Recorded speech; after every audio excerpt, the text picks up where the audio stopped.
Some creationist has made a video claiming to have pwned VoodooSixxx and Atheism. This is a pretty bold claim. So, without further ado, let's see if he's right, shall we? I want proof and evidence that atheism is accurate and correct. So far, here's how many people have been able to provide proof and evidence. Look, 0, nada, zilch.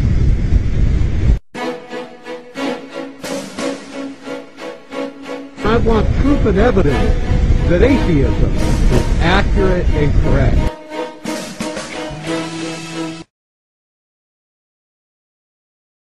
This creationist seems to have missed one very important point, as demonstrated by VoodooSixxx in this image.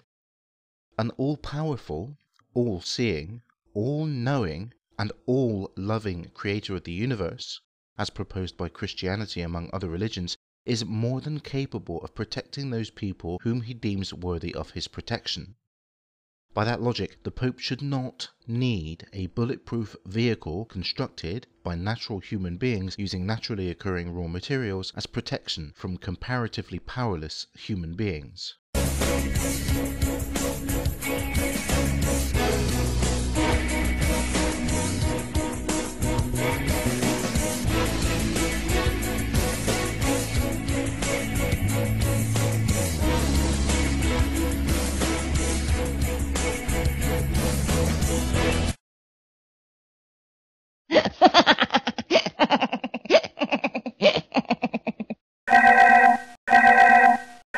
There are two widely accepted hypothetical explanations for the extinction of dinosaurs. 1. They were wiped out by an impact 65 million years ago. Or 2. They were gradually made extinct by suffocation due to pyroclastic ash in the atmosphere caused by increased volcanic activity which larger organisms were more susceptible to. However, even if neither of these explanations were available, it still does not mean that any sort of supernatural explanation has supplanted a natural one, and this creationist has ignored countless others. Others, such as electrical conductivity being the cause of lightning storms, or earthquakes being caused by plate tectonic action, or violent tornadoes and hurricanes being caused by pressure systems in the atmosphere, all natural explanations that supplant the "God did it to punish us" explanation. Oh, and the use of the term evolutionist is completely and utterly asinine.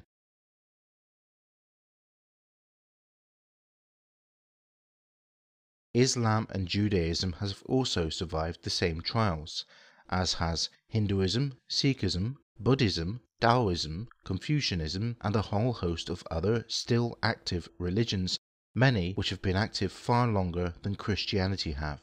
This doesn't provide any sort of supernatural explanation, contrary to what this creationist is trying to convince us all of. The natural explanation for the survival of Christianity, along with all of these other religions, is the human need to believe that there is more to life than mere existence, and the inability of some humans to find meaning in natural explanations as opposed to the made-up religions of man.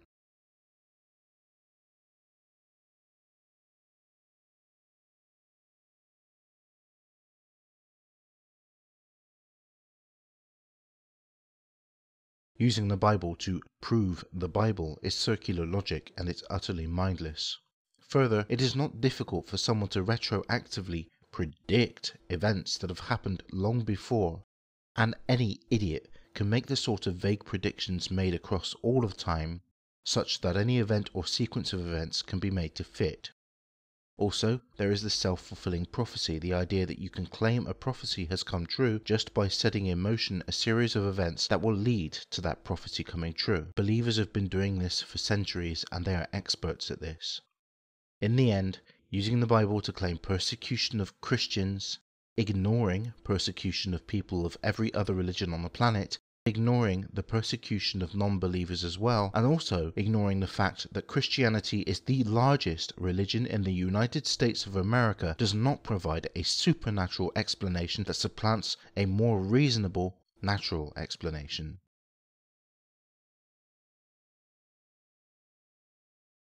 It may seem that VoodooSixxx can only make claims without showing any evidence, but really it just seems that way. In the end, this creationist has failed to demonstrate any instance of a supernatural explanation supplanting a natural explanation, and the count therefore remains at 0.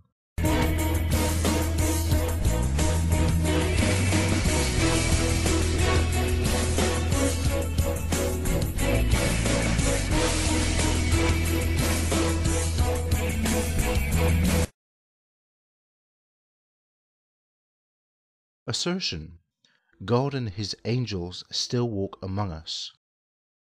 Evidence: Jesus' appearance on a grilled cheese sandwich, just as VoodooSixxx stated. When creationists present more robust evidence than this, then we will take notice. So we've gone from a grilled cheese sandwich to magic tricks involving light, have we?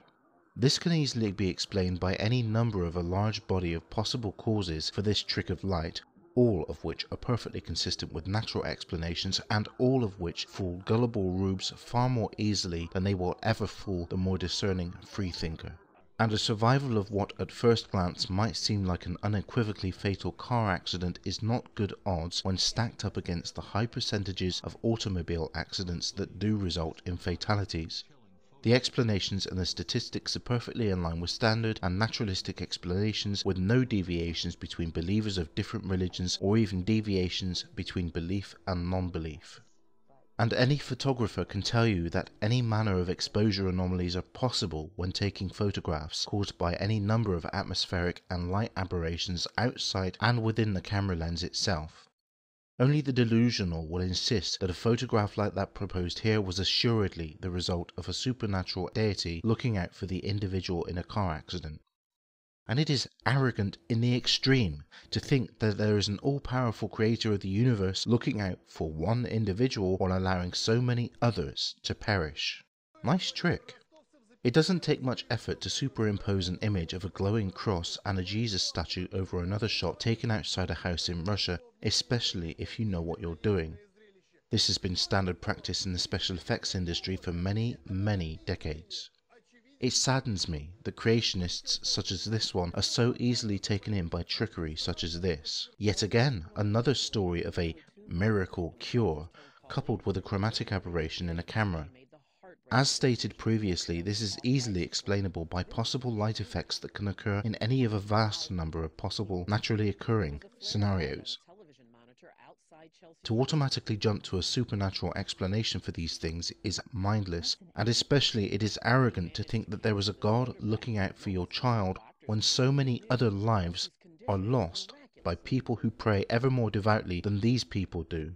And again, the statistics don't match up with a supernatural explanation. Further, it is well known that much of the time the chances of a patient recovering are often determined by how much of a fight they put up. Again, this does not require a supernatural explanation. All in all, these examples are not evidence for the creationists' fantasy delusions, and so VoodooSixx's points still stand on the matter. Also, with an all-powerful God, disease and suffering can be wiped out completely in a single stroke, and an all-loving God would never hesitate to do so. But it gets better. Watch out for later on in the video when the creationist contradicts himself.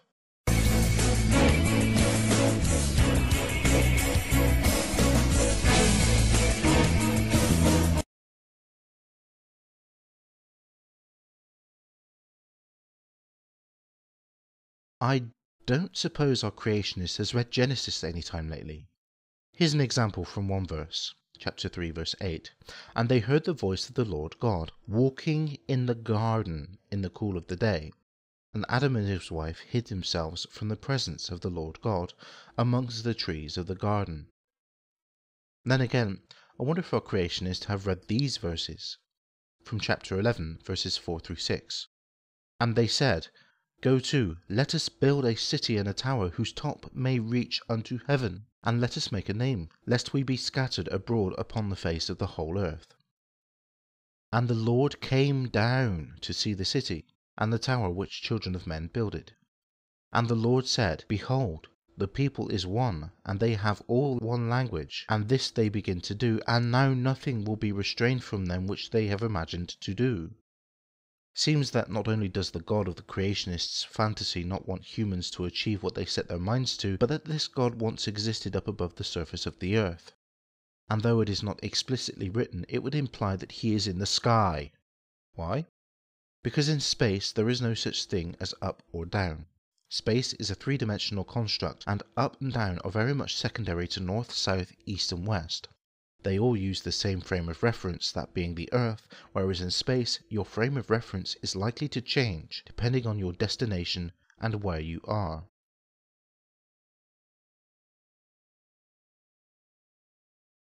Okay, so where did Moses go when he was speaking to Yahweh? Was he magically teleported into this heaven place that these creationists are always pining for? And again, the creationist has asserted that his pet god is the true God, just like members of every religion that has ever existed and will ever exist throughout human history. Sorry, Mr. Creationist, but your nonsensical claims do not count as evidence against VoodooSixxx.